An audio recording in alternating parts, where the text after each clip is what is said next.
Captain Sisko needs a medical team sent to Science Lab 4 right away. It was the best of times. It was the worst of times is on page 294. And Chief O'Brien finds Quark's good stuff.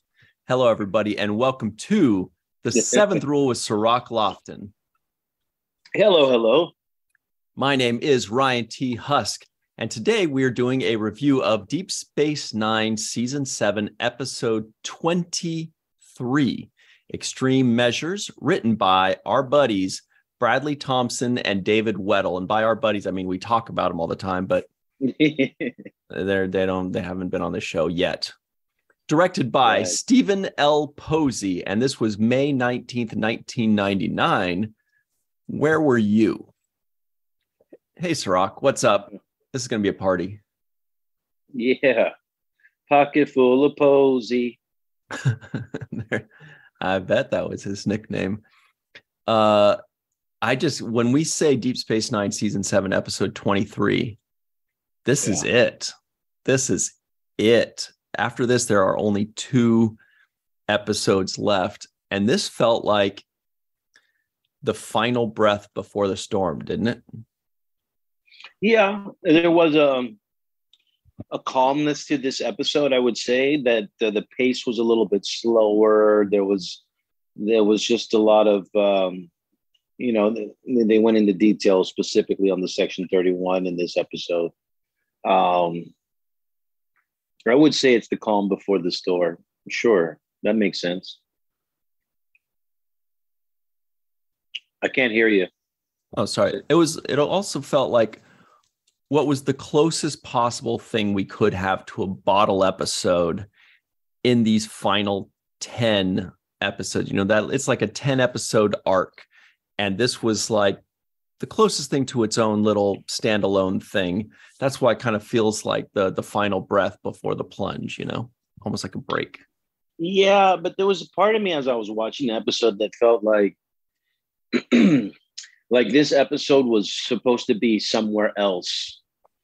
I felt like I feel like it's misplaced in this particular part of the season. Interesting. Unless they had done some other things. And that's going to be my going through this episode, going to be some of my nitpicks about it. I feel like they had an opportunity in this episode to do more as it relates to the overall story arc. Yeah. When we had William Sadler on, I thought he gave us a lot of insight about the character Sloan and what he approached it with, as far as, his mentality of Section 31 and how they were always several steps ahead of everyone else in Starfleet, right? They knew more, they had much more access to intelligence. They had a kind of a big picture view of what was going on. And they're doing these covert things for the benefit of Starfleet, and also so that they don't get their hands dirty, Starfleet, essentially, right? And I felt like, that's a great storyline. And I love the way Sadler kind of described how he had approached the character, because I felt like in his appearance that we saw in the episode before this, he did seem to be manipulative, and he knew the insides of other people. He had the inside Cardassian spy. He had a lot of people in the room that were actually working alongside him. I felt like they missed that opportunity to have him know more than Bashir. In this episode, you see him kind of leveled down, and Bashir almost knows as much as he does in a sense. Yeah, and he was fooled fairly easily, and I was a little surprised by that. I do vaguely remember this episode. But he was, it would have been a little bit more fun to have a little bit more cat and mouse between them. However, I will say that Sloan figured out what was going on very quickly. He said, you don't have the cure. You need the cure. So that was cool. That shows that he got it right away. And, that all of that was done really smartly. But Yeah, I would have enjoyed a little bit more between the two. What I thought was cool was that we weren't just in his mind for the entire episode, which is sometimes, something that happens. You're in somebody's mind for a whole episode in a Star Trek show. But we also had a little bit of, the stuff before and the stuff after and, and going back in and all that. So that's, to me, that made it a lot easier, because if we spent 40 minutes with just the two of them walking through the halls, sometimes those kinds of episodes can be delivered really well and it ends up working. But other times I find myself going, oh boy, another one of these holodeck episodes, or another one of these, it was all a dream episodes.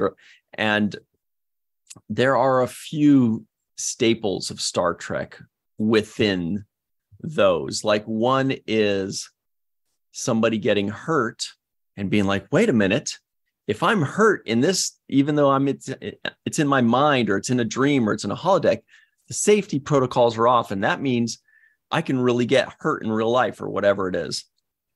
And they have to raise the stakes.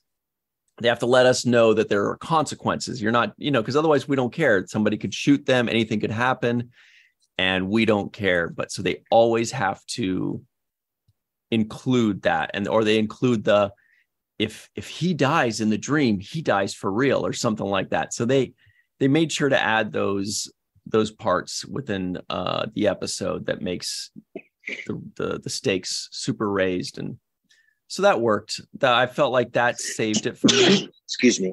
Bless you. But otherwise, those kinds of episodes are not usually the kinds I like. And I always, when I see this, my first thought is like, oh, this is more of a Cirroc episode. That's what I always think. I was expecting more, especially from Sloane's character. I was expecting him to put up a better fight against Bashir. I was also expecting, instead of the whole episode to be about the search for the cure, I was expecting it to be more of a the two heads kind of bumping up against each other in this, where it's Bashir versus Sloane arguing at the morality of different things, why we did this, you don't understand this and that, and kind of giving it more, just to see them, the drama kind of intensify. I think Sloane's definitely capable of delivering the performance of justifying his actions, justifying what Section 31 was doing. And I was expecting to see more of the battle between that. And that's what I was kind of left a little bit disappointed. Here's the thing that bothers me. When Sloane first pops up on the scene, the thing that Bashir is angry about is why is Section 131 doing these illegal activities, causing this kind of destruction in the name of the Federation, in the name of the greater good, for example. And there was a moral dilemma between the two of them. They both saw what, Sadler saw Section 31 as, being the necessary evil in order to protect good. And Bashir was saying, no, I think you're crossing the line and you're actually doing evil, right? So there was that kind of dichotomy, and I thought it's an interesting dichotomy of arguing those points of views.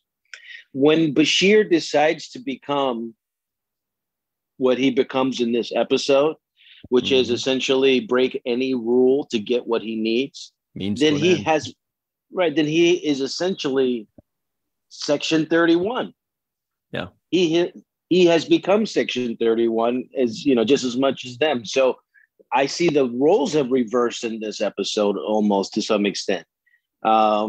In the beginning, Sadler was telling him why he had to bend and break rules in order to get, an ends to a mean, for example. And now we see Bashir breaking the rules, bending the rules. He has the Romulan memory scanner, which Sisko is like, okay, that's why you're not telling me about it, because I'm not supposed to know about that. So the morality ends up becoming something that Bashir is willing to cross the line in order to get the ends that he wants, the outcome, the desired outcome that he wants. And I don't think there's any difference in between the two characters. At some point, they actually show the same kind of instincts of human nature to kind of do whatever it takes to get the results you want. Yeah, because Sloane's goal, the end to his means is supposedly saving the Federation or keeping the Federation going or protecting the Federation or whatever he convinces himself of.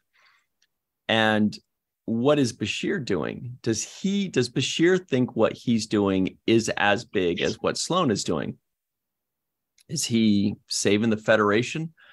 Well, if he saves Odo, then he comes up with a cure for the founders, right? So that's, which are kind of their mortal enemy right now. So that almost might be a negative, right? Right. What's he doing? He's saving his friend. His friend, which is taking the needs of the many and discarding them for the needs of the few. And the few in this case is Odo, right? Mm-hmm. While the needs of the many are the Federation and this entire intergalactic war that they're going through with all these people involved, the Romulans, the Cardassians, everybody's involved, the Klingons, everybody's involved in this big battle. And so everyone's life is at stake. And you would think that the needs of the many would outweigh the need of the few, your friend, the one, or whatever it is. Yeah. And I think that would be the logical kind of approach, or even the scientific approach, if you want to say Bashir having an analytical kind of scientific mind. It doesn't make sense that he would go through such measures unless there were more on the line, in my opinion, than just Odo. Yeah, you also have Kira's happiness and the station's security and all that, but it's a point well taken, because I hadn't really thought of it that way, to be honest. Usually as a viewer, we just watch and we're like, oh, they're trying to save Odo. All right, cool, great. But you're right. When you think about it, you're like, well, that's kind of a selfish thing that we're all rooting for him to save Odo, but at what cost? Well, we don't really know. So at this cost, it's really just killing Sloane. Small picture. That's what we know for right. sure. That's what we know for sure. He's killing Sloane to save Odo. Okay, right. That's a fair trade, I guess. I think we're okay with that. Yeah, I guess so. I guess we are okay with that. But the interesting thing too that I thought was one of the things that popped out to me in this episode was when Sloane said prior, I think in the last time he said, "You're the reason why you sleep good at night because we're protecting guys like you." Yes. And then he says the exact opposite in this episode. Right? Where he tells Bashir, you're the reason why, you're the reason why Starfleet, why we need to get rid of somebody that we need to eradicate, essentially. So he went from being the reason why you're the good guy, the one we need to protect, to Sloane saying, you're the reason why this whole thing's crumbling. It's because of guys like you that don't know how to appreciate what's going on. Yeah, what would have been cool is if Sloane had more episodes in Deep Space Nine. Because when you're telling me that, I'm thinking, yeah, maybe Sloane's the kind of guy that's just going to tell you whatever he thinks you want to hear, like a Garrick type. He's just manipulating this situation.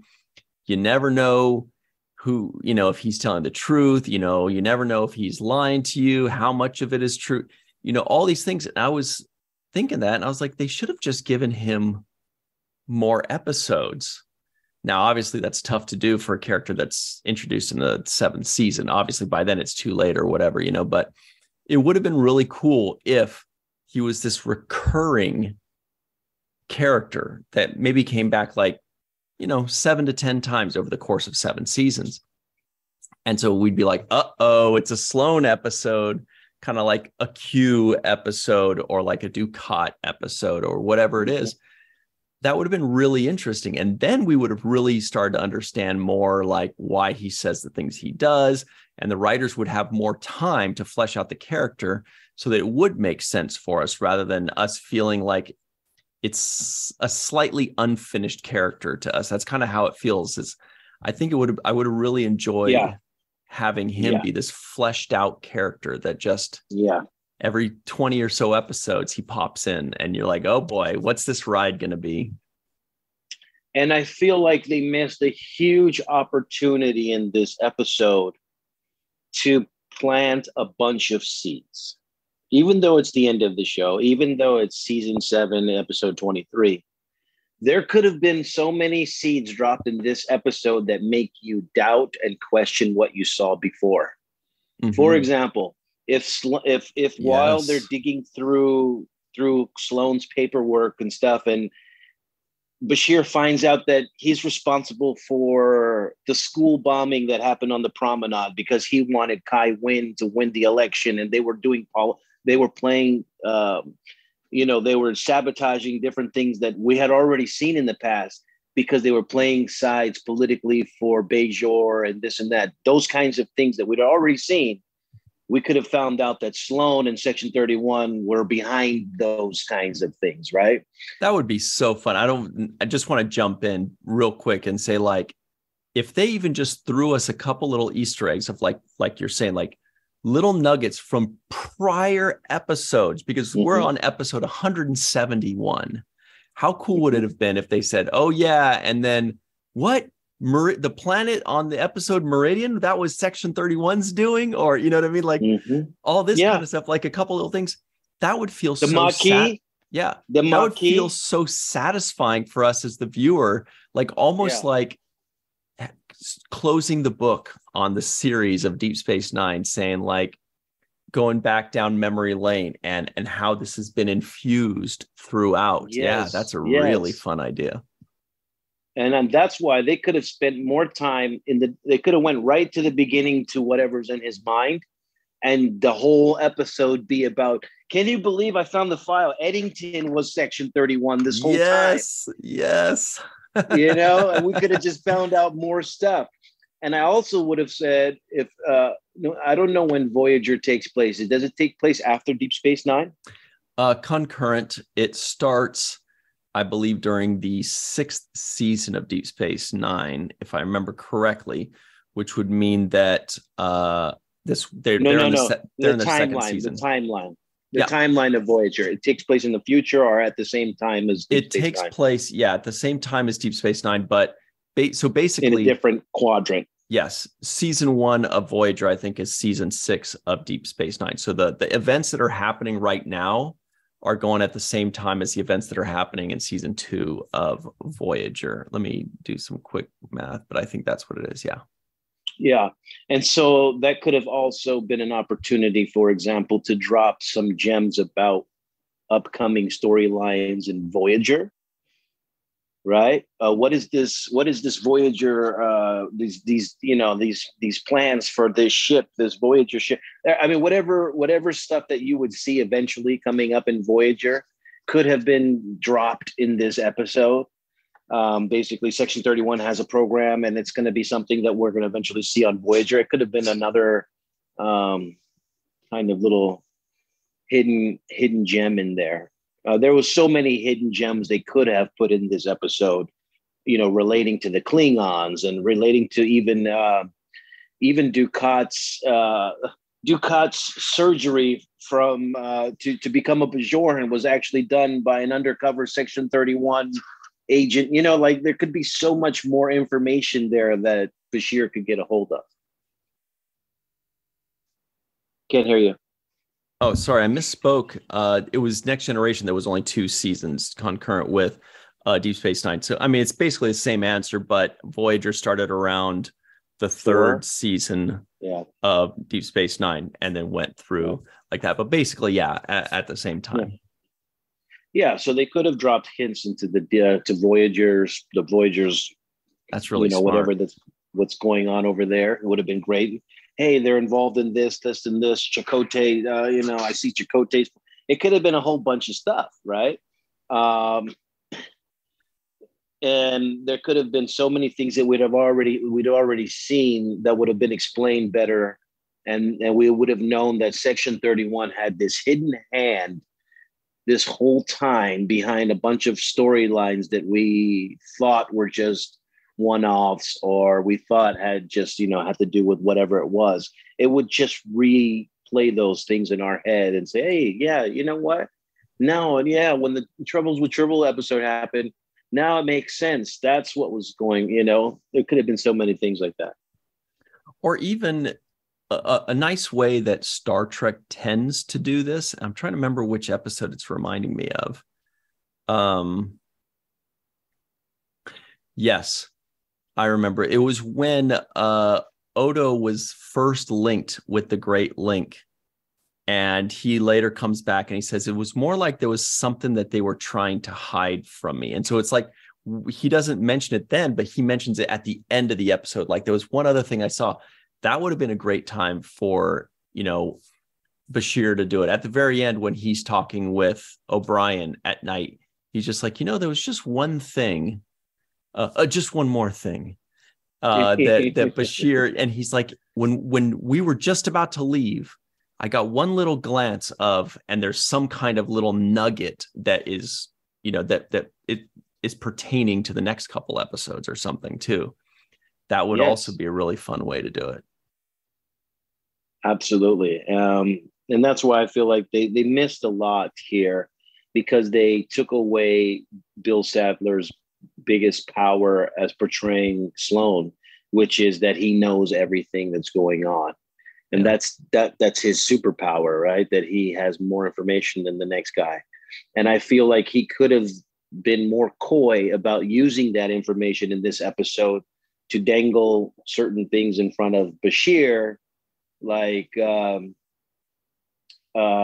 trust Sisko, and play seeds of doubt. Like, what do you mean? Do I trust Sisko? Well, I know that Captain Sisko, and he can give us just a little nugget of backstory there that makes you say, oh, is he lying, or is it, is it true? Or there could have been moments there that he could have played this knowledge that he has over Bashir, over Column, and say, I know about Keiko and, that miscarriage and something like, just like a whole bunch of personal stuff that could have been like, how do you know about that? And I feel like they could have expanded upon Sloan's knowledge base more. Yeah, well, I think that, this is all fun, and I would love to see this kind of thing come to fruition. It's really nice, but I understand why they couldn't delve too deep into the Sloan thing, is because the main story was not really Sloan. The main story is getting the cure for Odo in the big picture of this 10 episode arc. So that's why I think, what you're saying is a good point, that episode could have just been better earlier on, so that it could have been solely focused on what's going on there. But in this case, it's within this 10 episode arc. So this is just kind of like the mission that they have to take in order to get the thing that they need for this bigger arc. So it's kind of like an interesting mix there. We'll get more into that. We got to hop to our break, and we'll come right back on that there seventh rule. Hey, everybody. Welcome back to the seventh rule with Cirroc Lofton. Hello, hello. You know what we're doing. We are doing a review of Deep Space Nine, Season 7, Episode 23, entitled Extreme Measures. And here are the trivioids of the week. Odo wants Bashir to give him an educated guess. Julian Bashir manages to get his hands on a Romulan memory scanner. Bashir and Chief O'Brien break into Quark's bar to play darts. Julian kept reading the same page over and over again. Bashir can control his own vital signs somehow. Captain Sisko needs a medical team sent to Science Lab 4 right away. It was the best of times. It was the worst of times is on page 294. And Chief O'Brien finds Quark's good stuff. Actually, can we talk about Sisko for a second? Because the way he delivered that line of, tell me what's going on right now, he didn't raise his voice. And I feel like it would have been so easy for him as an actor to raise his voice, to show that authority of, I want to know right now, but he didn't. It was simmering under his delivery. Like you could feel the yelling, even though he delivered it calmly.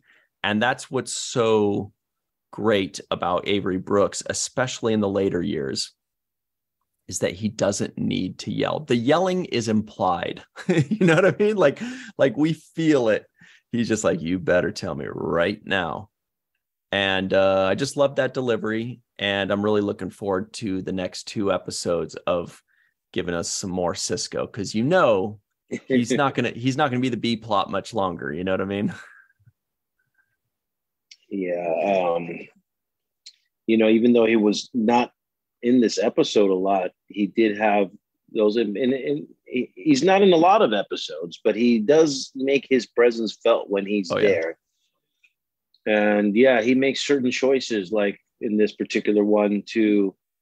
I thought he was a little bit playful at some point when he was asking, what are you guys up to? And he got them to admit that they had the Romulan memory scanner. And he took it pretty well. I was like, wow, Sisko's taking that pretty, basically they got a contraband. It's like, it's like having, nuclear material or whatever, something that you're not supposed to have your hands on, right? And he kind of shrugged it off and actually co-signed on it. I was surprised. I wrote down, wow, Sisko is co-signing on essentially going against Section 31, which I thought was a big deal. He co-signed in a way that was very subtly spoken. Like he didn't say, all right, go for it, because he doesn't want to be on record for saying that. Right. What he said was something to the effect of, well, even if I were to be okay with it, I still think it's a long shot. But saying that is like, we get it. Basically, he's, if he's saying it's a long shot, then he's saying like, all right. He didn't say no. Yeah. He didn't say, you better stop this shit right now. Yeah, he didn't say no.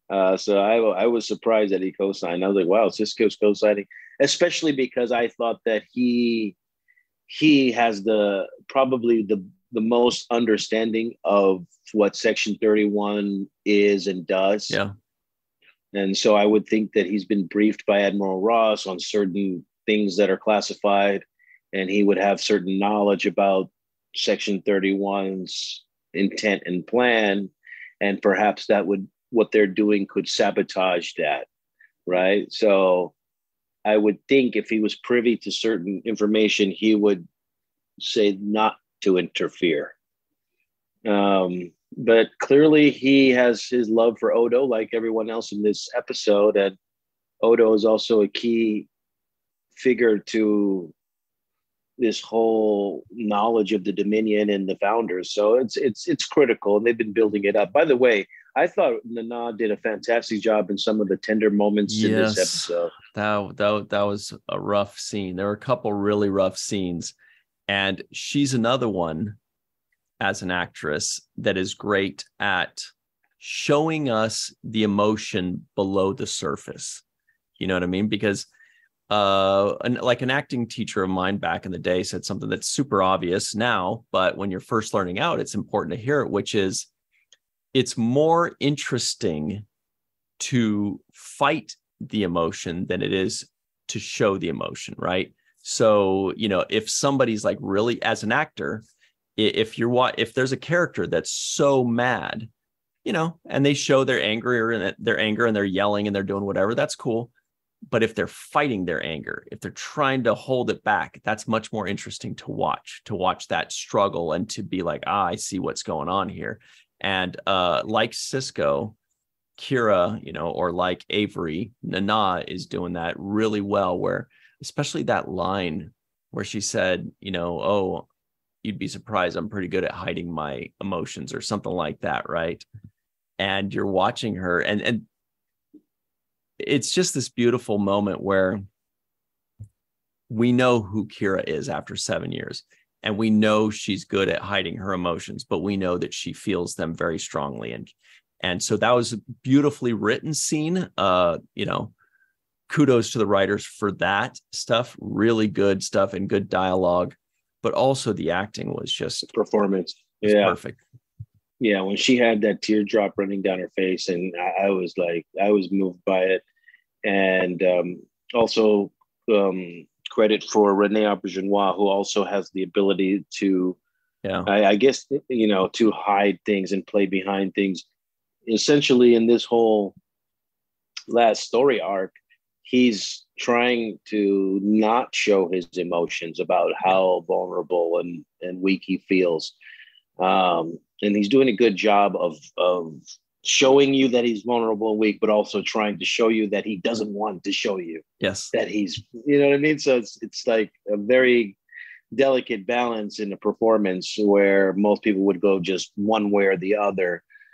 They're walking this very fine line of not going all the way this way and not going all the way that way, and letting that kind of just register in facial expressions, in eye lines, and just gestures and head movements, head tosses.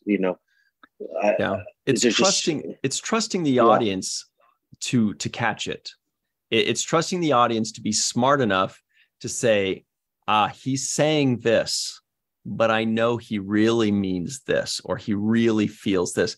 And Renee, a couple episodes ago, maybe it was last episode or the episode before, it was just the most subtle thing. He says something, like, oh, I'm fine, or we're not going to talk about my illness. And all he does is like a tiny little look off to the side. And that's enough to give it away to the audience. It's like a wink to the audience saying, I saw him look off. I know he's feeling sad. I know he's worried, So he as an actor is giving us that tiny little hint that, yes, audience member, you are correct. I am scared, or I am worried, or I am feeling the pain. And they're putting on an acting clinic for us. And the line was actually that Kira said was, you'd be surprised how well I can hide pain. It wasn't emotion, it was hide pain. Very nicely written, very nicely delivered, I thought. Yeah. Another question that just popped up in my head just watching this episode was, who has the dartboard? I got to ask Ira when we finally bring him on again. I want to ask him if that's one of the things that he was able to procure for himself. But I would like to know where that dartboard ended up. It is a famous dartboard. There's a lot of miles put on it. I hope that it ended up in either O'Brien's hands or Bashir's hands, but it wouldn't disappoint me to find out Ira has it or somebody else. Well, we know who saw it most recently was the Lower Deckers. We remember them seeing the dartboard on Deep Space Nine. They bought it from a Ferengi, maybe, Well, let's definitely remember that, because I think we may get a chance to talk with Ira and ask him, and I would just kick myself if we both forgot to ask him. About the dartboard, because I wrote it down here. The dartboard. Yeah. So, what was up with, Odo was pretty crusty, though. We can go ahead. He looked like burnt croissant flakes, right? Like he looked hideous. And I don't know. I was just like looking at him going like, man, Renee is a trooper. He's a mess right now. And that was several things I thought of with Odo in this episode. Two things. One, I was thinking when Bashir finally got the peptide sequence or whatever that he needed to find in order to cure mid-frosting. That's a next generation joke. You'll get it someday. Okay, I'll get it someday. But when he finally got the cure for Odo's sickness, I was expecting that Kira would be there for the moment. I don't know why, but I just felt like the moment when Odo gets healed, yeah, I would imagine that Kira would want to be there and, hold his hand or be there with him, and let's say it's like any other surgery where there's a chance that you don't survive, right? I'm going to give him this thing and I don't know if it's going to work. It's a possibility that it might not work. And there could have been that kind of tension there. And I thought it would have been a great opportunity. But she's gone on that mission now. She went on that mission, yeah. Yeah, but that's interesting because I would have liked to see the moment when she sees him restored. I thought, but I guess they're saving that for the next couple of episodes. But yeah, that was, I felt like I missed it. But the other thing I thought about was, how it was like cool at one point, and maybe it still is, but to wear like a locket of hair of somebody or a vial of their blood inside. I don't know why, but I thought you were going to say it was cool back in the day to wear your pants backwards. Remember that? Wear your jeans backwards. What was that, like 1992 maybe? Yeah, crisscross. Yeah. No, but carry a locket of hair. I've heard of that, but I never really saw or experienced that. Nobody wanted to carry a locket of my hair. Well, I think it's a 1800s thing, but they used to make little hair locket things and make things out of people's hair that were like a memorabilia for that person. But no, for example, Angelina Jolie was walking around at some point with a vial of Billy Bob Thornton's blood around her neck.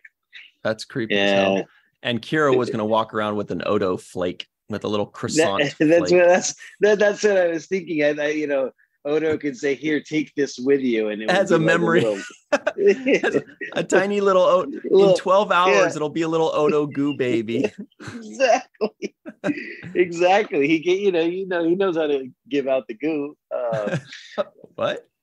Well, I know you remember when he put his finger in the cup. All right. When Bashir was like, "I'm going to need a sample." That was a hilarious scene. But I thought that would be a cool thing for Odo and Kira to have. Like, she could wear a little locket around her neck that's like a little piece of Odo, liquid Odo inside of the vial or something. Ode to Odo. The ode to Odo. Yeah. Can I ask you? I didn't really remember this scene so much between O'Brien and Bashir, where Bashir was, in a strange way, almost professing his love for O'Brien. And I felt like that there was a lot of gray area there. I was like, are they hinting at something more or are they not? And a lot of people like to say, that Bashir and Garrick had some kind of thing going, whether it was just flirty or whether it was more than that. But I think this scene pushed that envelope more than any time between Bashir and Garrick. What do you think? Between Garrick and Bashir, you mean? Between when Bashir was saying that he believed O'Brien liked him more than his own wife, and that he was especially the line when he said, when O'Brien tells Bashir, well, why don't you just tell Esri that you like her that much or that you're in love with her?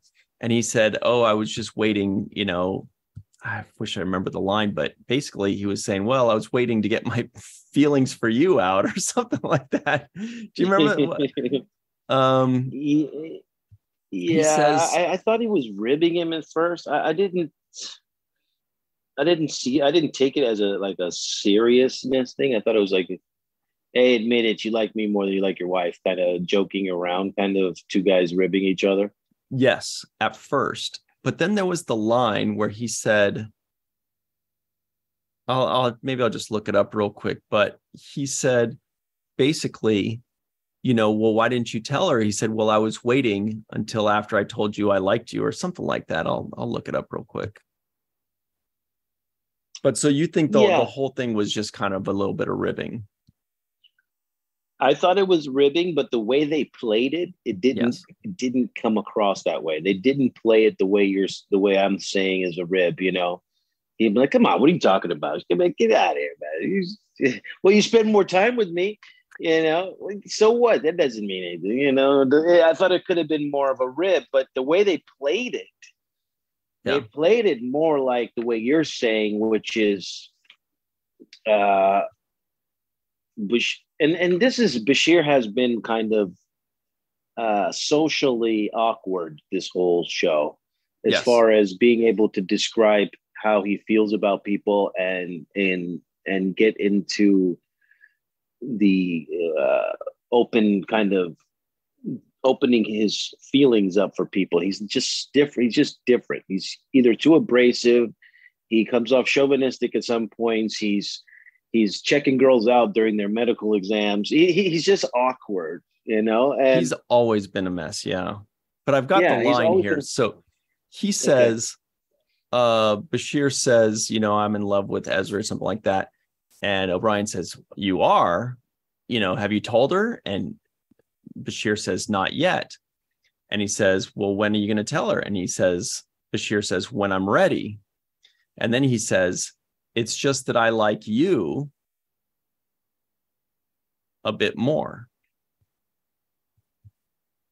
So so O'Brien is saying, you need to profess your love for Ezri.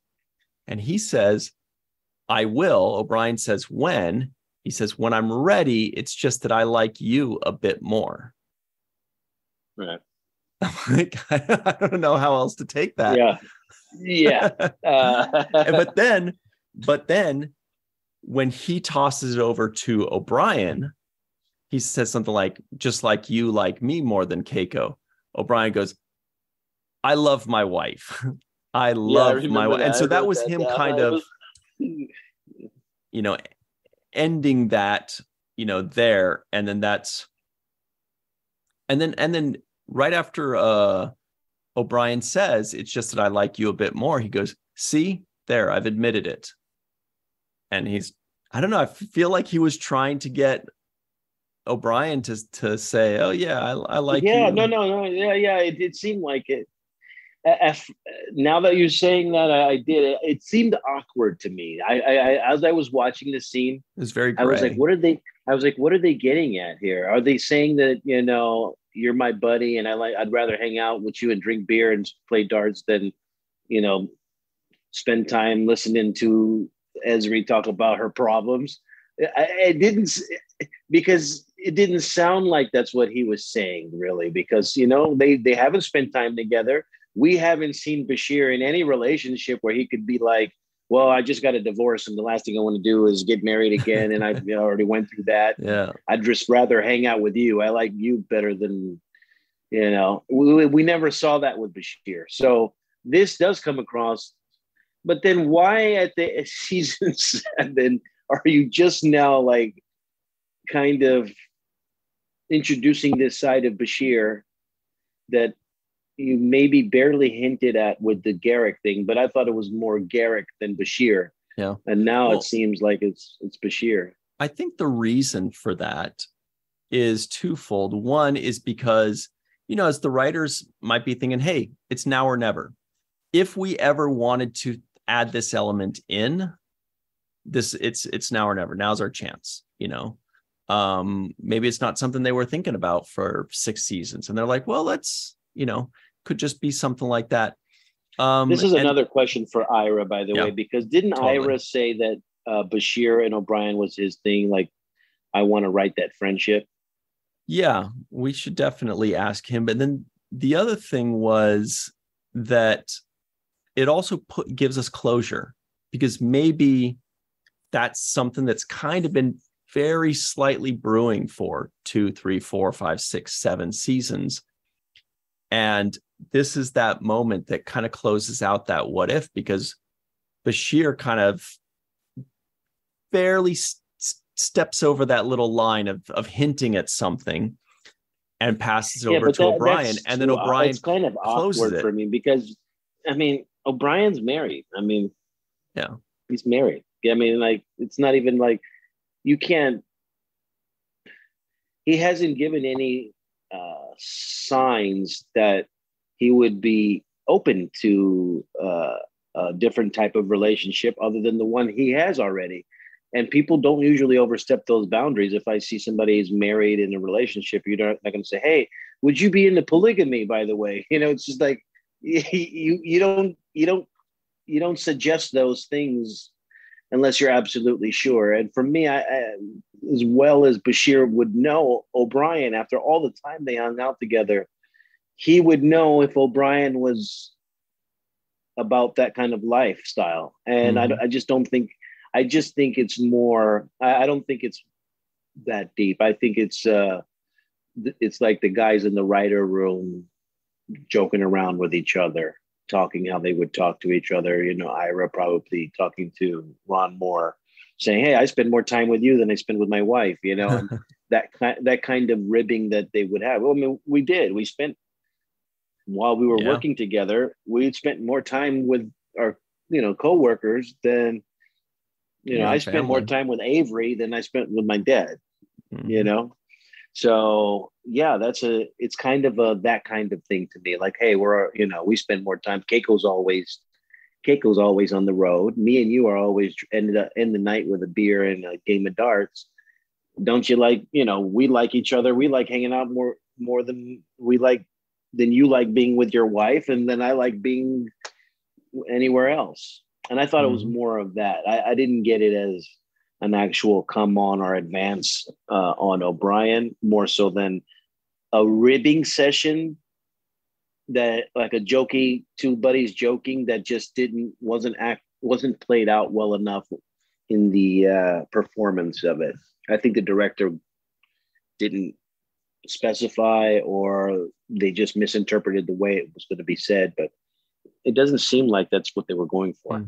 Then there was one final thing with the delivery, the acting delivery. I thought that Colomini kind of dictated in a way which direction that scene would close by just where he put the emphasis on one word. And that word was love, because when Bashir kind of passes it back to him and says like, "Oh, there, I've admitted it. What about you?" Right? If O'Brien said, I love my wife, that means almost like he's like struggling with it, or he's not sure. He's like, somebody's kind of saying something. He's like, "Well, I love my wife. I could never, that's not very convincing." But what he said was, "I love my wife." In other words, saying these are two different subjects. I love my wife.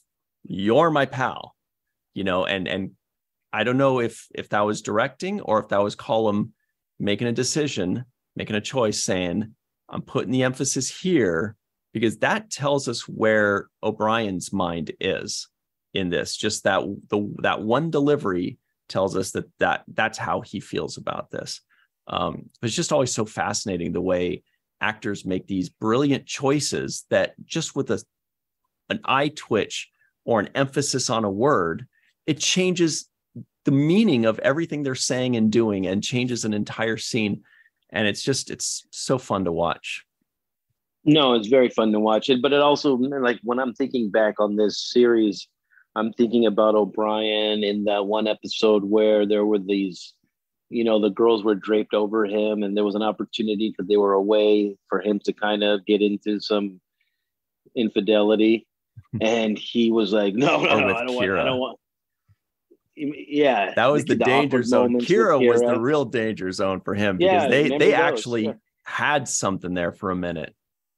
Right. So, and in all instances, O'Brien has done the good husband thing and made the right choices. So absolutely, he's been the faithful good husband. He's not the player. He's not cheating on his wife. He's had opportunities, and we've seen those opportunities, and he's turned people down. He flat out broke the mission off with Kira. Just he's like, "There is no way I am getting on this shuttlecraft with you for 1 week, and then on Riser or wherever the heck they were going." Yeah. And then she's like, "What about Keiko?" He's like, "Oh, she'll be pissed. She'll yell at me, but anything's better than this." I've got to get the out of here right now. So he has tremendous self-control.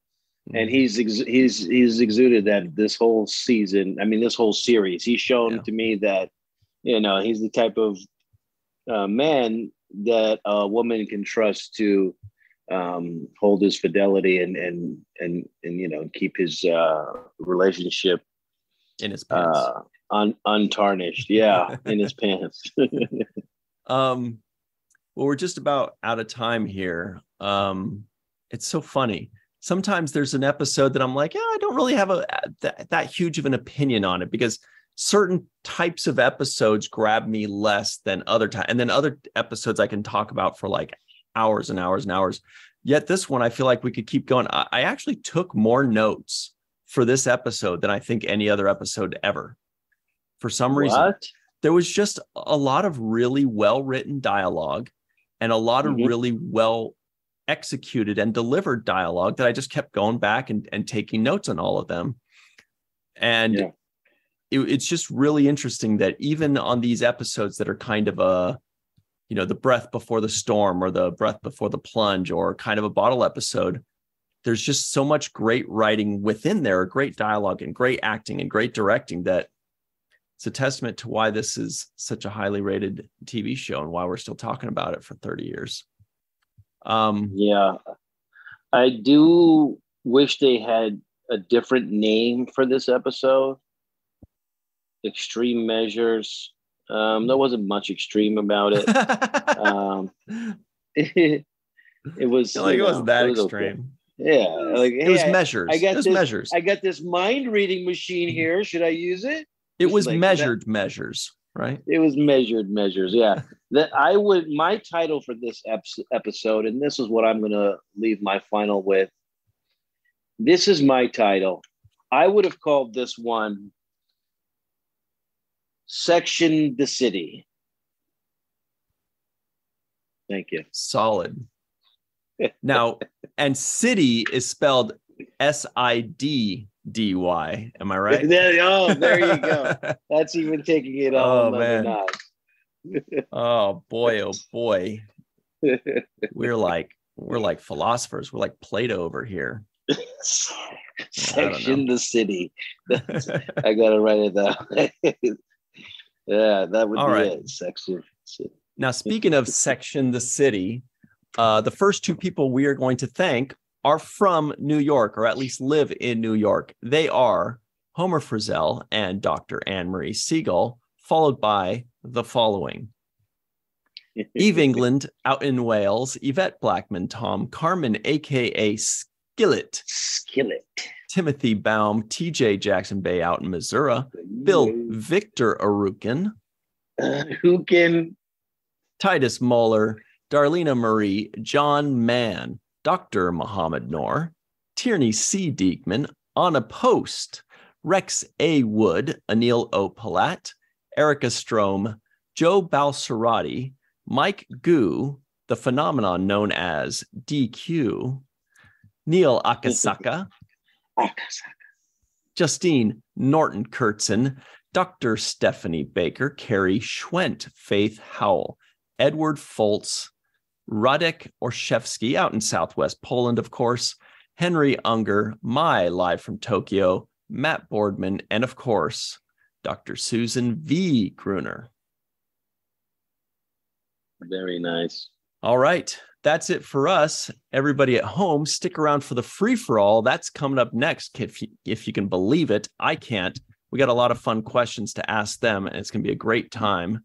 Our good friend Eve England has told us she caught all of the non-appearance mentions of this episode, of which there were many. That's it for us, Cirroc. Let's stick around for the free-for-all and have some fun, shall we?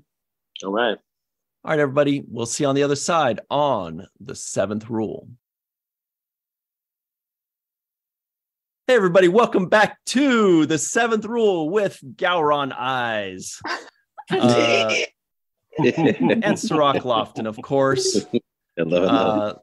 You know what we're doing. We are doing the free-for-all, and we've got so many people for this one. It's going to be a blast. They are Carrie Schwent, who held up the Gowron Eyes, and she's got her Picard and Riker shirt, 2220 or 2120. Goldu Scott Jensen is here, of course, with the lowering sun. Faith Howell is here hanging out at home outside of Deep Space Nine, of course, right next to her friend, Anil O. Polat. Eve England is out in Wales, and she's got an enormous number of non-appearance mentions to share with us. Dr. Mohamed Noor is in front of his favorite blue wall, and Melissa Longo is here. I see 3 lights, 4 or 5, a lot of lights there.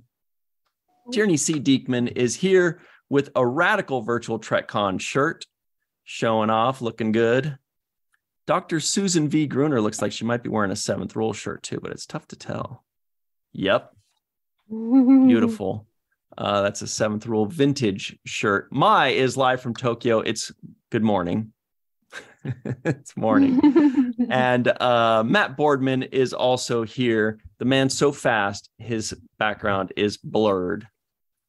All right. It'll get better. So first of all, I only counted 6 non-appearance mentions, but Eve says she has 7. So hit us. Oh. Okay, so I started off when I spoke to Sue earlier, and I just had Keiko, and I thought that can't be right.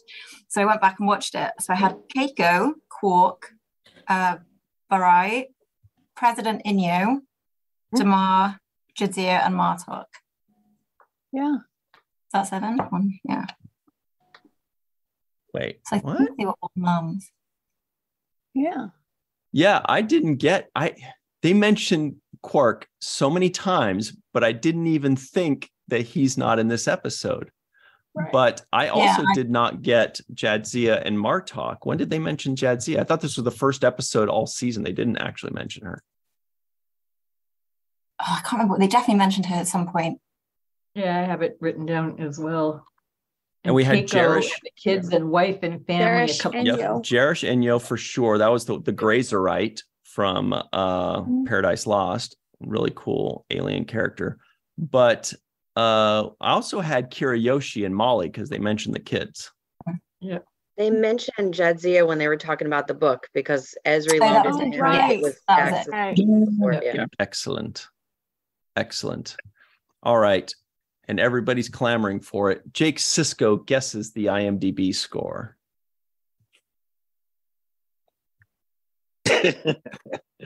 Oh man, I don't know. This is a tough one.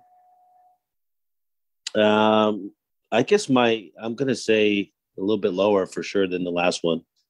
7.6 is my guess right here. I'm gonna go around there. Anybody else have any guesses that doesn't already know? Literally wrote down 7.6. Yeah, you do. I think it might rank higher just because it is a Section 31 and we are talking about getting a whole new series based on these episodes, basically. So maybe as high as an 8. All right. There's some people right now like me that are totally giggling on the inside, like Melissa here. It's exactly a 7.6, you guys. Yeah. Yes. We win, Cirroc. Yes. Yeah, that's what I was feeling. Need to take you both to play the lottery. Yeah, I was thinking the same thing. But the last one was a 9.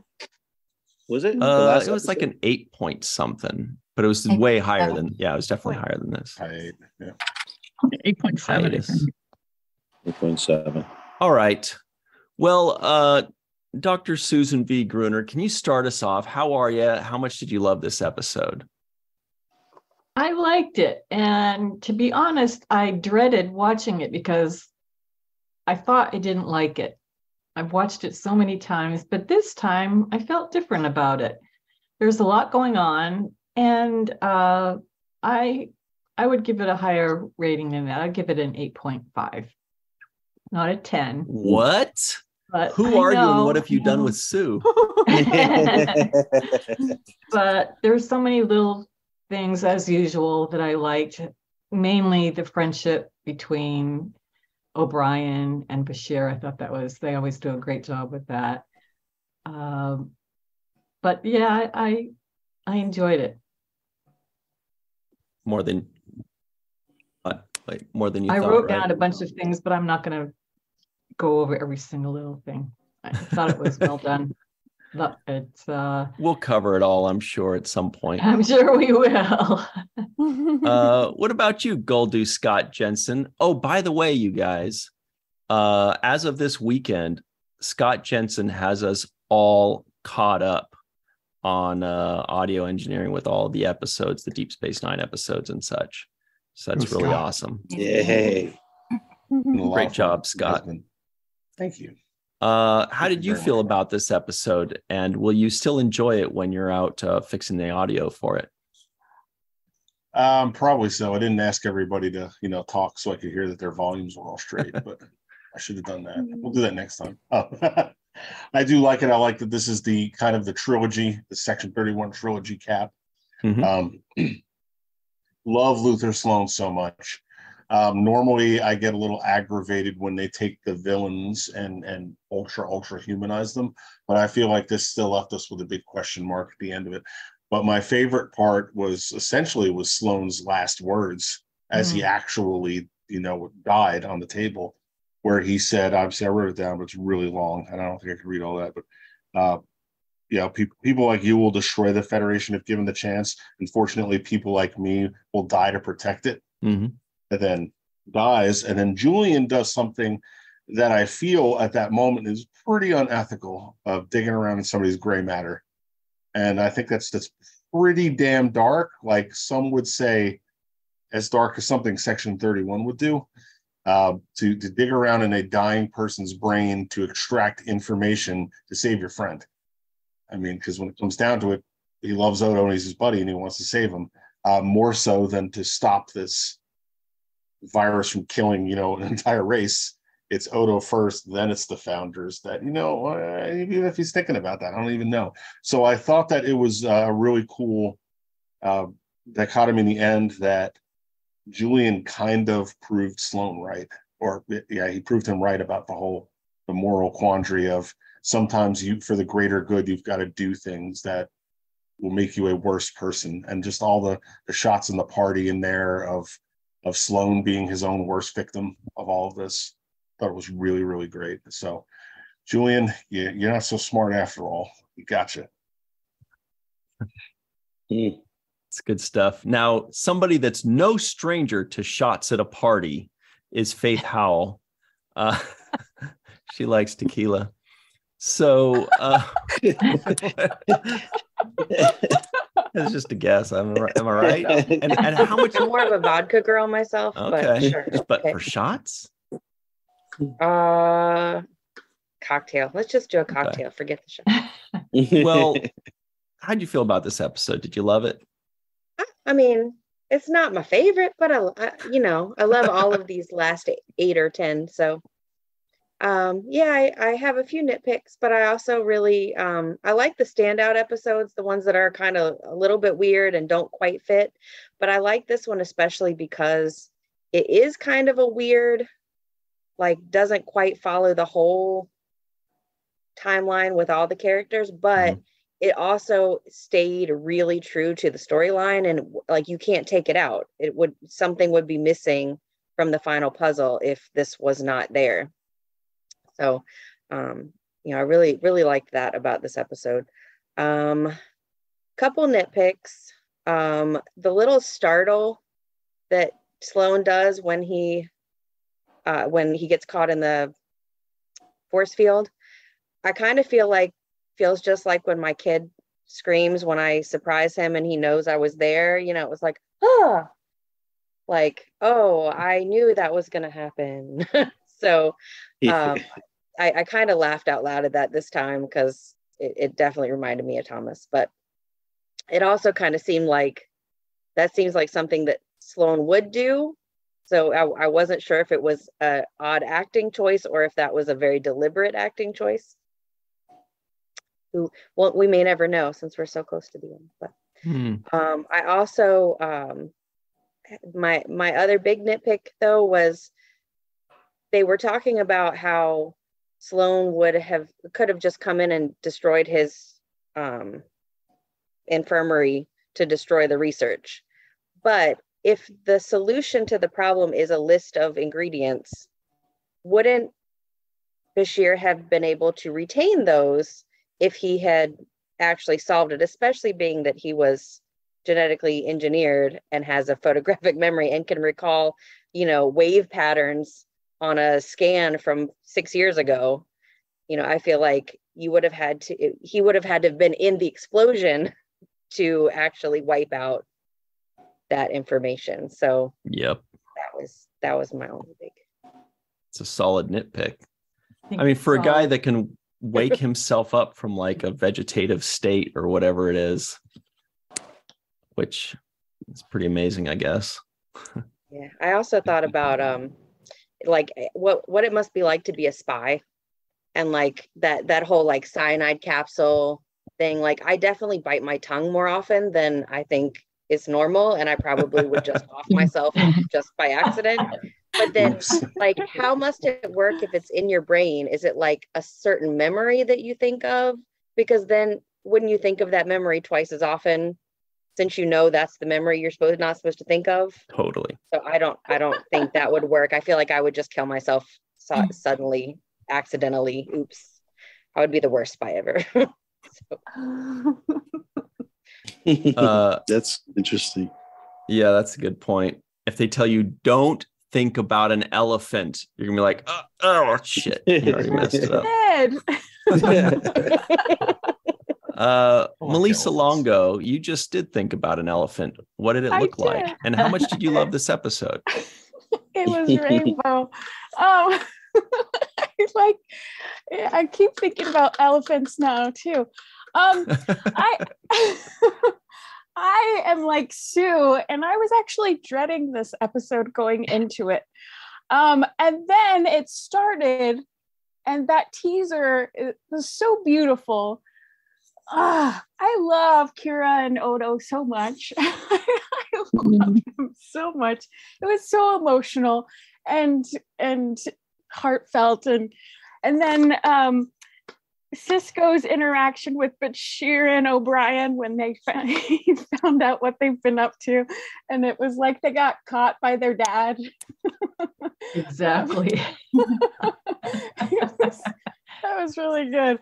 And Esri had a line in this that made me laugh out loud, and I'm like, she's got some zingers, and I forgot to write it down. But she has had some zingers throughout this final season, but I did like it a lot more than I remembered I had liked it. And I love O'Brien and Bashir's relationship, and I love how much O'Brien insisted that he loved his wife, and then O'Brien would insist that, but you like me more. Yes, you love your wife, but you like me just a little bit more. It's great. And I do have one little nitpick, and maybe this is just brain work, but when Lex Luthor Sloan is saying goodbye to his family and apologizing, there is no reaction from any of his family as far as they're gonna miss him, and it just, there was no emotion from them, I felt, whatsoever. And so yeah, but maybe that's his projection on what his family might feel about his loss. So it's an interesting question that Faith Howell brings up. She says, is this an O'Brien must suffer episode? That's right, Tierney? Yeah, it's almost there for sure. He was definitely suffering quite a bit. No stranger to suffering is Dr. Mohamed Noor here. I didn't know I was suffering that bad, but okay. Well, you always have to deal with college kids, and they're always passing notes or whatever college kids do.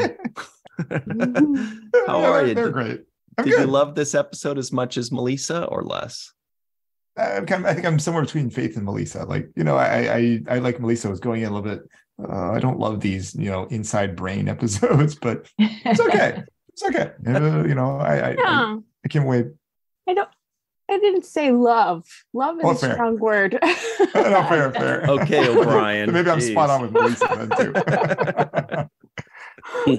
So I only had two thoughts that hadn't really come up. They're both on the sciencey end of it. The four chemicals or whatever they are, I have them written down: ratidine, ledestolonine, esporanine, and adenine. Only the last one is real. No. Adenine is part of part of ATP, right?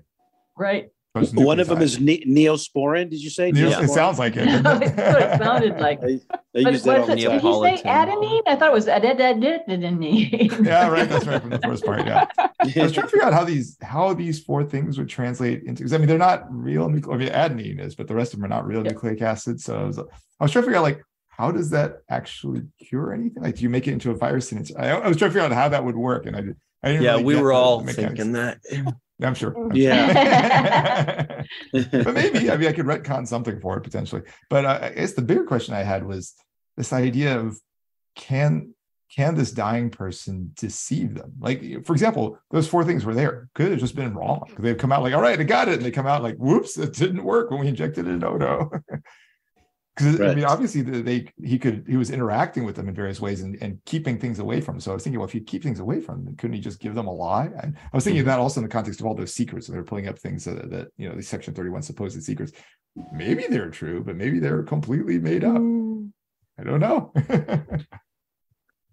Especially when it was two of him, right? Like when there was two of him, it was totally. Basically he has the power to create anything in that setting, I guess. Exactly what I was thinking. So I was thinking, well, at that point, just give him a lie. They jump out and then he's done. It's not like they're going to find out in just a minute that it didn't work. Or maybe he was close enough to death that he didn't have the energy to lie anymore. That could be. That's a good retcon. I like that. Were they suggesting that if he dies, that they would die too in his at the same time? It was at least a risk. Yeah. Yeah. If they were still in his brain. I wonder if it was just that they were looking for the information that's tucked away in his brain, but his conscious will was what was fighting them. Like those are two separate things. There's information stored in his brain and Sloane's conscious will, maybe. But I don't know. I don't know how brains work. They just look icky to me. Somebody with a big brain is Eve England out in Wales. What's up, Eve? How are you? Happy late night. What do you think of this episode? Yeah, I think I say what everyone else said, because James actually warned me, said, "Oh, you won't like this episode. This is the worst of the last arc." So I think I went in similar to everyone else, thinking, "Oh, I wasn't really going to enjoy it." And then I actually really enjoyed this episode, having gone in then thinking I wouldn't. I really liked the fact that it was a sort of slower pace. It was much more focused on the relationships. So I really like that. And obviously I love Section 31. So I just loved all of the different questions. What Scott said about, actually, I think by the end, I don't know about everyone else, but I really thought that, Bashir didn't come across well in this episode at all. And I was thinking, this is why you need Section 31, because Julian is just acting irrationally and rashly and is just being quite selfish. He was unethical and, that. And I thought it was really clever the way then that they sort of, they didn't have all of this conversation and discussion between Bashir and Sloane. It was done quite sort of subtly, wasn't it, with him at that last stage of him, when he was dying. Because in the companion, they said that they really had hoped to have done more with it. And they really wanted to sort of finish off that relationship between Bashir and Sloane, but also wanted to do something with Julian and Miles. Interesting. It wasn't quite what it was, just too much, I guess, and they were sort of, they really wanted to give Sloane and his death, more of a good ending for him as an actor and his character, because everybody loved him, but it was quite tricky for them to get all of that into the hour. So I think what they ended up with actually did that really well and was much more subtle, I think, than had they gone in there and had a long discussion about it. So I loved that aspect about it. I did love the fact that we had the bromance episode and basically seeing those two admitting to what their relationship actually is when all of us have known what it's like the whole time as we've kind of followed them through. So I thought that was really clever. One nitpick I had, though, it's not really a nitpick, it's more, again, showing a bit of a criticism towards Julian, but I was like, he is so used to, the James Bond, concept and the tropes of, you don't tell, or you shouldn't tell your plan to the person who then could just kill themselves to thwart what you're planning. I was like, if he just gone in there and put the little devices on Sloane's head initially without telling him what he was going to do, he probably would have got away with it much more easily. So I was just like, Julian, no, haven't you watched like Goldfinger? And I think the one that about, what do you expect me to tell you? And there's something, and it was some sort of, it sounded like a slight, readaptation of one of the Goldfinger quote when he's got that laser. I couldn't quite remember what he said, but that just reminded me of that. And I just thought that was really funny. So yeah, so I think overall it was a nice sort of change of pace. And we know we're coming to the end. And I really enjoyed it. Yeah. I want to know what they did with the body. Probably the same as what they do with all the bodies, right? I don't know. Replimat. Yep. Here you go, Rom. Dr. On today's menu, Sloan. Yeah, Rom turns it into fruit pie. Reconstituted Sloan. All right. No stranger to fruit pie. What's your favorite pie, Carrie Schwent? We're coming up on pie season. It's kind of a tie between pumpkin pie and Entenmann's, I think, is the brand name. It's kind of like a French silk pie, but it's like they sell it slices of it at Burger King, the Hershey's Sundae pie. Oh my gosh. Those are so good. Anytime you say French, right? I know. I'm like, ears perk up. French what? Bulldog? But Carrie, what do you think of this episode? I enjoy it. The going into the mind ones kind of give me a little bit of a headache, but they made up for it by making it a Julian and Miles kind of buddy adventure. And just that whole scene with them sitting in the hallway, like, yeah, of course you love Keiko, but you like me more. I love Ezri passionately, and he has to throw in the passionately, but I like you more. It's okay. Both of these things can be true. Right. But he wasn't taking into account that it could also be true that they both have different feelings. Like he had to have us co-sign. Right. Yeah. That's true too. Right.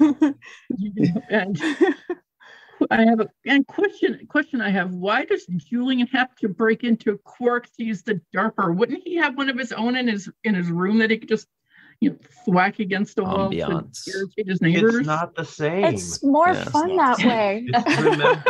Remember when Quark was away on Ferenginar and they had to bust into the bar because it's not the same. Yeah, this is very, very, very true. And Eve reminds us that if he stayed at home, he wouldn't have been able to steal Quark's whiskey. Yes. and make Miles feel, oh yeah, this is older than me. You're a baby. Drinking with a child. Drinking with a child. Feel it all day at work. Yeah. It felt like there was a real alcohol in there. The way they were kind of wincing a little bit. Oh, yeah. I felt Colin sold me with his acting. Evoke the reaction.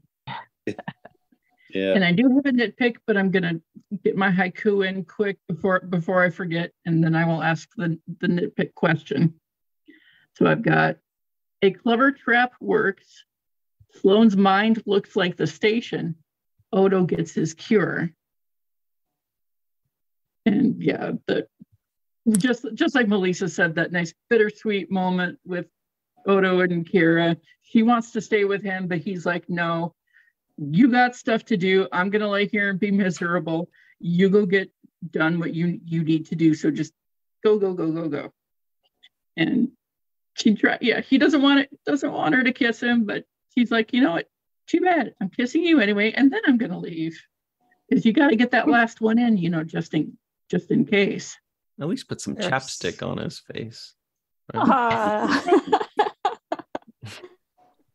Yeah, but the nitpick kind of nitpick by way of a question, but why does every episode where you go into somebody's mind and that have to have that scene where you think you're out of it, but then you realize you're not? almost every episode like that has it, and that's why ones like that just give me a headache. I mean, it's fun, but it gives you a headache. You know who else is fun but gives us a headache? No, I'm just kidding. That's a terrible transition. That's good stuff. All right. Now we have to change the subject because whoever's next is going to think, was that supposed to be about me? Anil, that was not about you in the slightest. Where are you right now? I'm floating around Deep Space Nine. Of course. Yeah. How are you, though? Yeah. And how much do you love this episode? Is it one of your favorites? Actually, I was just going to say it's not one of my favorite episodes. There are three things I like about it, and one other thing that I find a little bit odd. So I really like the scene where Bashir and O'Brien are dying, and they see the light. I find it hilarious. It's a great scene. I love Sisko when he goes, "What?"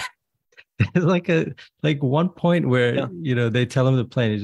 He says it with so much almost like I don't know how to describe it. It's just a great soundbite. I love it. And then the last thing is a couple of people kind of brought up the darkness of the episode, and I was thinking, I don't know if it was intentional or not, but we know from the other series with Khan and that the people who are genetically enhanced tend to become a little bit evil, right, on Star Trek. And I noticed a little darkness with Bashir as well. Like he was kind of a different character this time. Like I think, Scott, you were saying, like he had this goal and he was going to do whatever it took to get that goal. And I could see Bashir getting more power somehow. And maybe that's why he's interested in Section 31. But there's sort of that.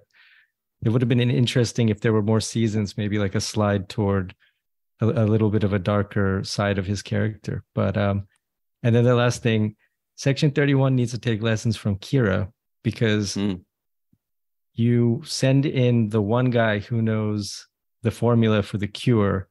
Maybe not a great idea. And all the names, right? She made that point before about the splitting of the resistance cells and not knowing all the names. Yeah. So, and I know they tried to explain. I think the explanation was passable. They were saying, well, he's got to know what he's looking for, but they could just send somebody there to watch Bashir and O'Brien or just destroy the lab or something like that. But yeah, so there were some good moments in this episode. So just to confirm, Anil, you said that you are available to be a staff writer on the upcoming Section 31 series, right? You said. I would love to do that. Okay, cool. Yeah. Just making sure your calendar is cleared. Tierney C. Dieckmann is here, who has a very full calendar. How are you, Tierney? And how much did you enjoy this episode, if at all? I'm doing all right. And I do enjoy this episode. It's kind of our last segue in between our episode, and they needed to tie up some storylines, but this is one of those that the more you watch it, the weirder and darker it gets. And I had trouble finding kind of a good stream of notes for this one, but more just a lot of different points through it, and looking at some of the information when they were trying to pull in their reasoning and finding the cure for the founders. And I guess really what they wanted to do was go into somebody's mind. They were going to go into someone's mind. They liked doing that, apparently.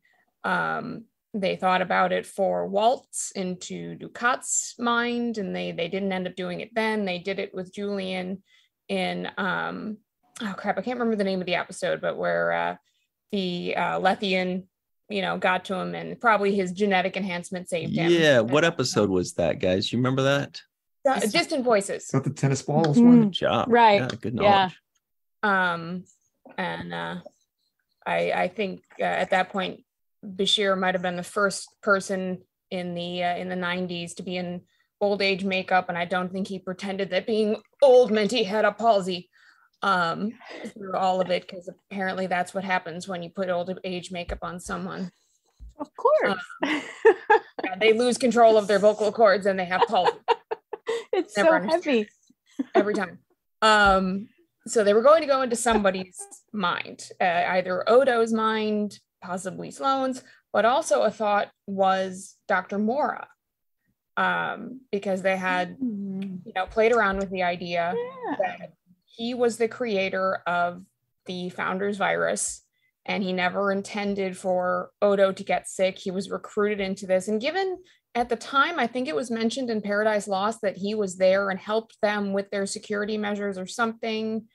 I could be wrong. I'd have to go back and check, but it would make sense given his background with Odo and the Founders that he would have access to their genetic information.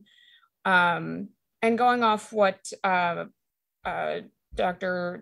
Mohamed Noor has been saying, this is the cure. It's a weird one. First time I got those ingredients for it, I immediately, threw those into Google, and I'm, what the hell is this shit?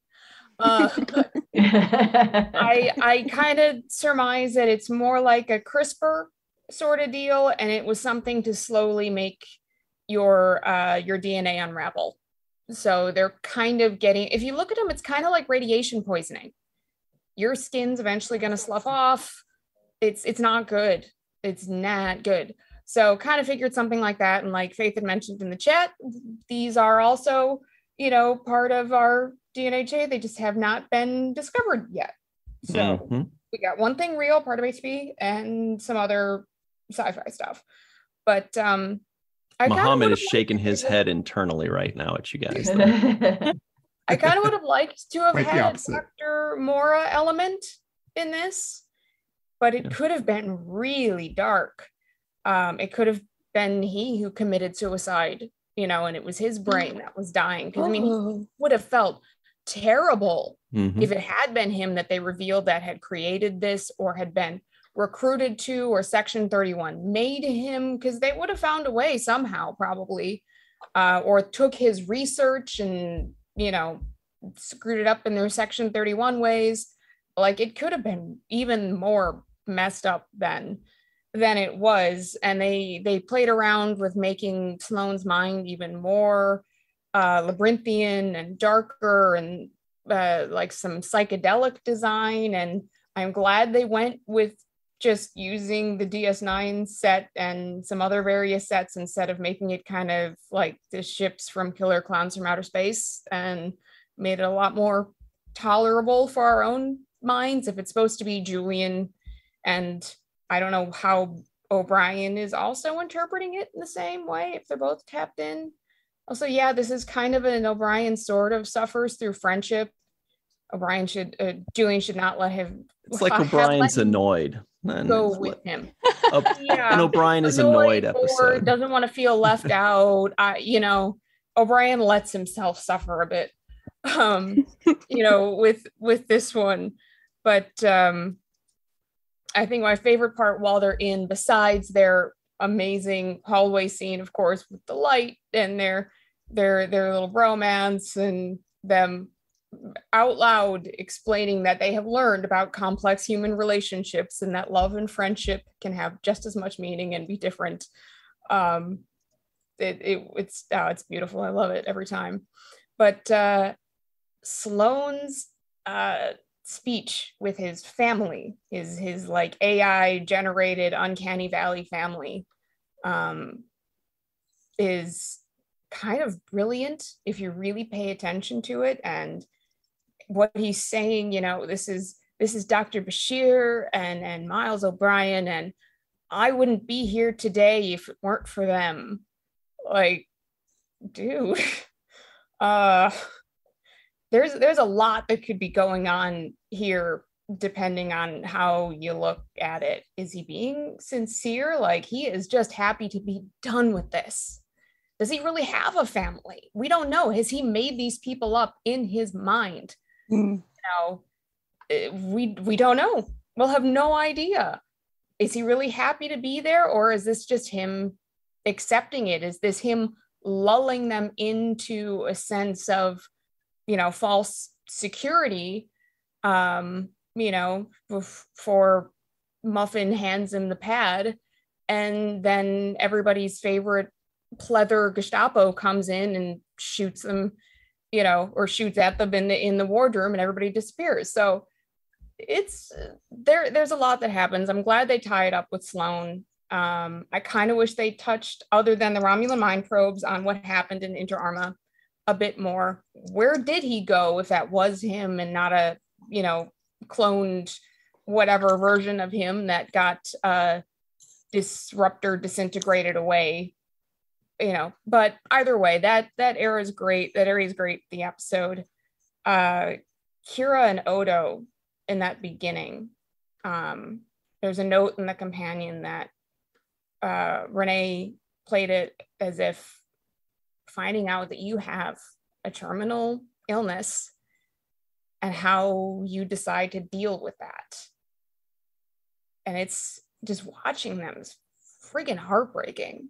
And he knows that she has to go, and she knows, and what is she gonna do? Sit there, watch him die? And what is he gonna do? Sit there feeling guilty and horrible and terrible? Because when you're sick and you can't do anything about it but get sicker, you feel guilty for the people around you, unless maybe you're a selfish asshole, I don't know. But typically when the people that are taking care of you just keep giving themselves to take care of you, all you can feel is guilty and selfish yourself, even though you can't do anything about it. So that hit a little too hard, but it was beautiful. Again, their relationship has grown so well.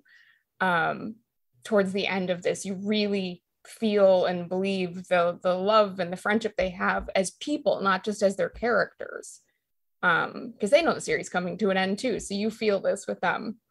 But besides that, I wrote down just a couple of notes here that other people touched on. Is Sisko's reaction to them, to Bashir and O'Brien, of you tell me what the hell you're doing and you tell me now, children, what did you do? And a few other things. Bashir, yeah, he breaks into Quark's. He didn't need to do that, but he is feeling mischievous, damn it. He's not having this anymore. And that angers, he throws the darts and you can hear it. Like you feel like it's going deeper and deeper into the board with that genetic strength he's got. And then Sloane's not quite killing tooth, but it was a neuronal thing, was that last statement of his, you know, luckily there's great men like me who die for the Federation or whatever. Was that kind of his reverse sleeper agent, you know, killing word that set it off in his brain? I mean, where does that skill come from? I think the last little note that I had pointed out was when they're doing the thing, getting everything together, even though Sloane's only got like an hour and a half before he dies, there's this real Dr. Frankenstein vibe coming off of Bashir, as he's like, oh, it'll work. And he gets this creepy smile off of his face. And I really wanted O'Brien to say, yes, master, as he's plugging in all these little shiny things. But yeah, Bashir gets dark, really dark. And yeah, Sloane could have absolutely deceived them. Absolutely. And they just trust this offhand after all of this. But let's face it, even mentioned very, very perfectly, why are they telling him this? Why? You never tell your person the plan. No. But they both did this out of pride. They are adversaries in a way at this point. Sloane goes straight to Bashir's bedroom, beams himself in there, leaves himself open, doesn't even have a weapon on him that we can see. Lets himself get captured. And Bashir tells him everything. Pride. Idiotic pride. But yes, I think that's every little bit that I had. Otherwise, it was a necessary episode.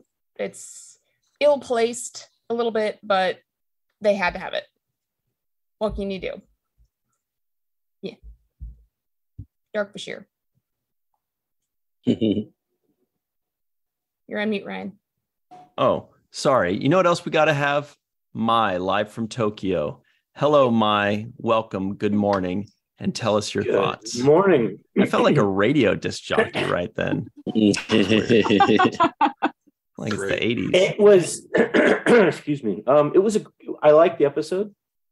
There was a lot of really cool stuff going on. For me, the first thing that struck me, we had a comment last week, I think, about MASH. Who was that? Eve, I think, maybe. Sue, probably. Sue? Somebody, I don't know. Anyway, somebody likes MASH. I love MASH. I'm currently doing a rewatch of MASH. And when Sisko's listening to Julian tell him what he was doing, and he found out that he had that Romulan memory scanner, and he goes full on Colonel Potter-esque. He goes, "Oh, since they're illegal in the Federation, I'll assume that's another reason you don't."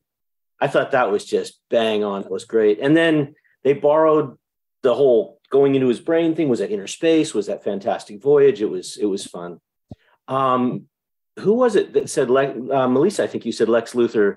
Yes. Yeah, I totally thought of that because. But before I say something about that, yeah, this episode's not getting a lot of love from the comments. But after having had William Sadler on here a few weeks ago, how much did you love watching Sloan throughout this? That was very cool because you knew what he was thinking as he was doing the character. So there was that, but Julian is genetically enhanced, so he's a bit of a Superman. So we got Luthor and Superman here, and I thought that was very nice. Good call. Yeah, I like that a lot. And then and the bromance thing, the two instances when Miles, like, how long have we been in here? And then drinking with a baby, he looked like he was beaming with pride at his best buddy. He just loved that. That was just a cool. Both of those were great instances of him saying something that was a little bit, cutting, but you could see right behind it was like, I wouldn't have it any other way, my friend. And it was fantastic. I really liked that aspect.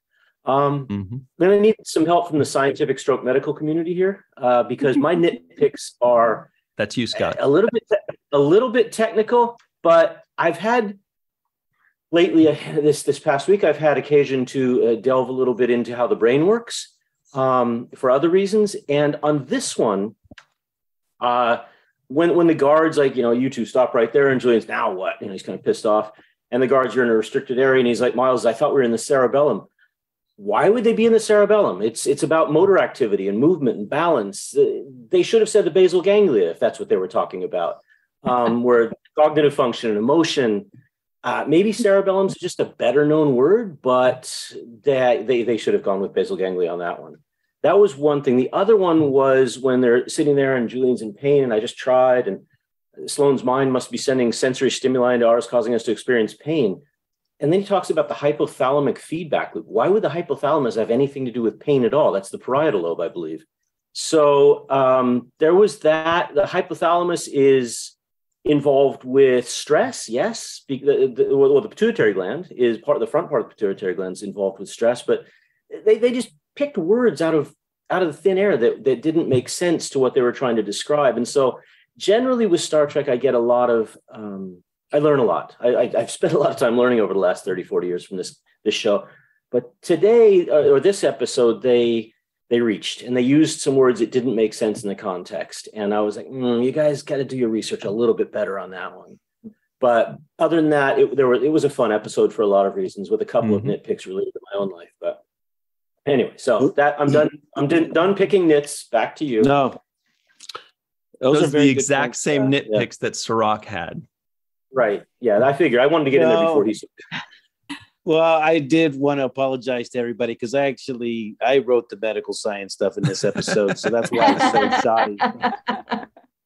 On you. I thought the hypothalamus bone's connected to the cerebellum bone. He's like, they won't know the difference. Whatever. Who else does know the difference, though? Yeah, great knowledge is Mr. Matt Boardman here, hanging out, thinking all of you guys took forever to talk about the hypothalamus. But what have you got for us today, Matt? Well, I was sitting here thinking I needed a frontal lobotomy as I'm. Oh man, no.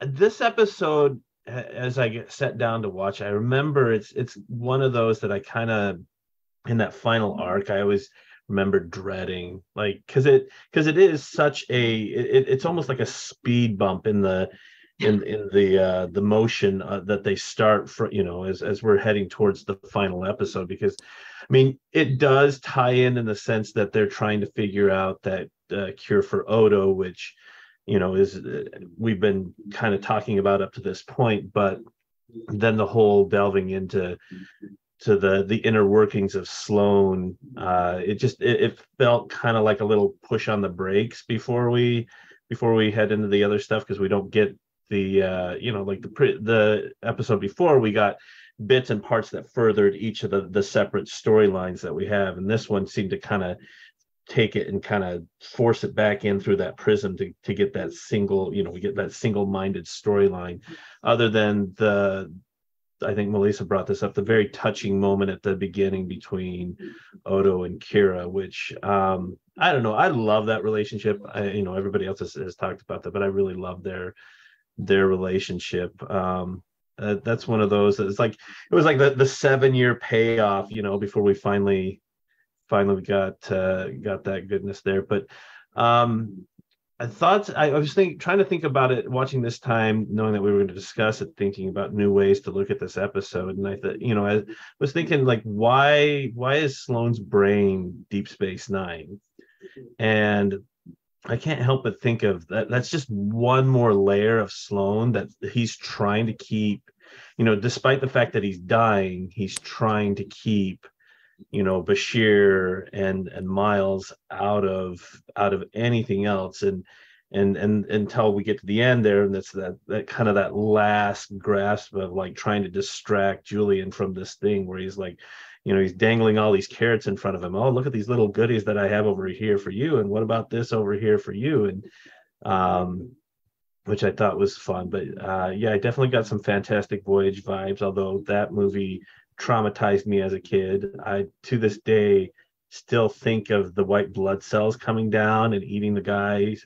Wasn't it Ernest Borgnine sitting in the top of that little, in the sub, and it comes down and starts eating him? And oh gosh, that just, I don't know, that traumatized me as a kid, even now. So but yeah, I love the Bashir and O'Brien stuff, especially them sitting in the hallway, and then at the end, of course, I laughed. Bashir's like, "Oh, this stuff is, this stuff's old as I am." O'Brien's like, the whole "I'm drinking with a child," It's just kind of funny, because there are definitely days that I work with people who are much younger than me.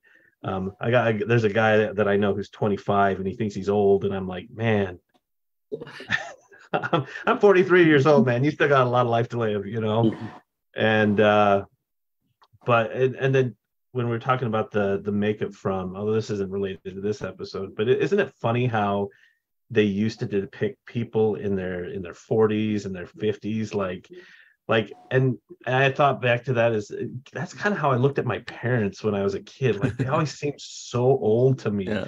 Why are you so old? And now that I'm that like same age, I'm like, man, I still act like I'm 12, so it doesn't, my 40s don't seem old at all. So, but anyway, so I like it. There's good parts of it, even though it does feel like a speed bump.